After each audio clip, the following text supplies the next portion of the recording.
Assalamualaikum warahmatullahi wabarakatuh. Alhamdulillahirabbil alamin. Segala puji syukur bagi Allah Subhanahu wa taala yang masih memberikan kita kesempatan untuk berjumpa dengan bulan suci Ramadan. Bulan penuh rahmat, ampunan dan keberkahan. Selamat datang di podcast Syiar Ramadan. Senang sekali kita bisa kembali menyapa kalian di bulan yang mulia ini bersama dengan Dr. Wirawan Fadli Magister Pendidikan, Wakil Rektor Bidang Administrasi Umum Perencanaan dan Keuangan, Universitas Islam Negeri Kiai Ageng Muhammad Besari Ponorogo, yang akan membahas tema menjadi problem solver di tengah masyarakat. Kalau boleh tahu Bapak, bagaimana nilai-nilai di bulan Ramadan dapat membentuk pribadi yang bijak, peduli, dan mampu memberikan solusi atas persoalan di lingkungan sekitar kita? Baik, terima kasih Bu Nisa. Ya, jadi problem solver ya. Jadi problem solver ini kita membahas terkait bahwa ini tidak hanya memecahkan masalah, tapi menyelesaikan masalah. Jadi bukan masalah jadi kecil-kecil jadi tambah masalah ya, tapi ini adalah menyelesaikan agar itu bisa terselesaikan. Jadi kita memang di bulan Ramadan itu memang ada beberapa hikmah yang memang bisa kita pahami bersama, bahwa Ramadan itu adalah menjaga, mengendalikan diri, dan juga bagaimana kita banyak nilai-nilai, salah satunya ya nilai kedisiplinan kita, kemudian nilai pengendalian diri dan lain sebagainya, yang itu menjadi hal yang penting dalam membentuk jiwa kita untuk menyelesaikan problem. Sebagai contoh, kalau saya sebagai orang di bidang sains ya, di bidang sains ini problem solving itu adalah kita tidak hanya percaya pada asumsi, kita tidak hanya paham terkait hanya menyatakan sesuatu tanpa dasar. Maka di dalam sains biasanya memang kita diminta untuk bagaimana kita mampu untuk menyelesaikan sesuatu, namun harus ada bukti, data, dan juga analisa yang baik. Dari momen itu adalah khususnya di bulan Ramadan, kita memang benar-benar mampu untuk mengendalikan diri.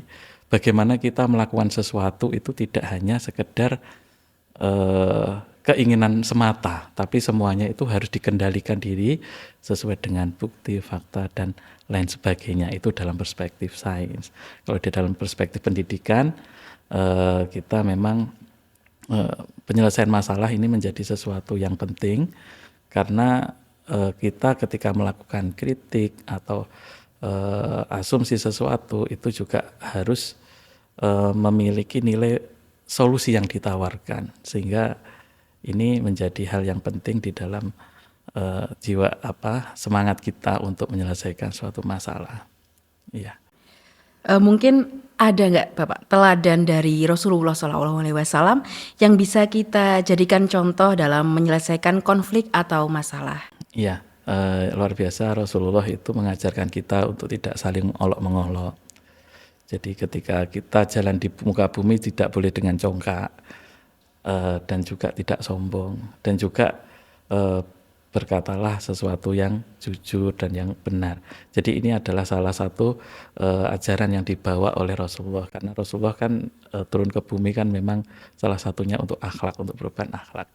Kemudian banyak hal yang bisa diteladani dari beliau, misalnya ketika beliau melakukan sesuatu menyelesaikan masalah itu tidak hanya masalah yang dihadapi itu diselesaikan dengan cara dialog tapi tanpa menjatuhkan. Itu salah satu yang beliau teladankan pada kita. Kemudian ketika kita dengan orang lain yang tidak seide atau seirama atau bagaimana dengan yang bertolak belakang dengan Rasulullah tetap memberikan akhlak yang mulia dalam menghadapinya. Jadi itu bisa menjadi bentuk cara Rasulullah untuk menjadi seorang problem solver. Jadi harus menyelesaikan sesuatu dengan pengendalian diri yang baik. Seperti itu. Mungkin bagi mahasiswa Bapak, apa sih problem solver di tengah masyarakat yang dapat dihadirkan? Ya, mungkin di mahasiswa ini kan calon masyarakat juga nantinya. Seperti mahasiswa kita yang di UIN Ponorogo, nanti mereka akan menjadi masyarakat ya yang ada di sekitarnya, dan banyak hal yang akan dihadapi, permasalahan-permasalahan yang ada di masyarakat. Maka ini kalau memang kita harapkan bahwa mahasiswa-mahasiswa kita, khususnya kalau kita lihat dari visinya UIN Ponorogo itu kan jejaring keagamaan, jejaring budaya, kemudian jejaring keilmuan. Nah, ini bisa menjadi basic penting di dalam menyelesaikan masalah yang ada di masyarakat. Artinya ketika ada masyarakat di sekitarnya itu yang memiliki problem, kan dia dibekali dengan keilmuan dan keagamaan melalui melalui teladan Rasulullah dan lain sebagainya. Kemudian yang kebudayaan, berarti ini hal yang menarik karena adanya sebuah adaptasi ya. Jadi mahasiswa kita diajarkan bagaimana caranya beradaptasi agar mampu untuk menyesuaikan diri dengan kebudayaan yang ada di sekitar. Jadi nanti ini insya Allah akan bisa menjadi sebuah bekal bagi mahasiswa kita yang tidak hanya ilmiah dalam menghadapi sesuatu, tapi juga berwawasan lingkungan sekitar, dan juga dia juga memiliki spiritual integrity yang bagus, yang itu memang dibutuhkan di masyarakat. Ilmu dapat, kemudian wawasan lingkungan dan kebudayaan dapat, dan juga integritas spiritual itu dapat. Insya Allah bisa diterima nanti di masyarakat dalam menyelesaikan problem-problem yang ada di sekitarnya. Berarti kuliah di UIN Ponorogo merupakan pilihan yang tepat. Saya rasa dengan visi yang ada ini merupakan pilihan yang tepat, karena dia tidak hanya menginternalisasikan ilmu aja, tapi juga integrasi ke ilmu keislaman atau spiritual, dan juga ditekankan juga terhadap bagaimana dia bisa mampu berbudaya atau memahami tentang budaya sekitar. Jadi vertikalnya ke Allah juga ada, dan juga secara sisi kemanusiaannya melalui kebudayaan ada, dan secara keilmuan itu juga dapat. Saya rasa oke. Mungkin ada pesan bagi mahasiswa Bapak agar berani hadir membawa solusi di tengah masyarakat.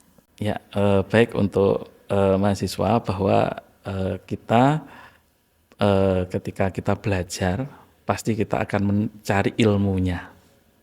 Kemudian ilmu tersebut perlu ditambah dengan ilmu agama, karena agama merupakan pedoman yang memang sangat luar biasa, yang bisa menjadikan diri kita itu untuk selamat, bahagia di dunia akhirat ya. Kemudian yang terakhir, bahwa dengan manusia itu kita harus perlu untuk saling bantu-membantu, tolong-menolong, menghargai, toleransi, dan banyak hal yang lainnya. Dan itu adalah aspek dari kebudayaan maupun wawasan lingkungan.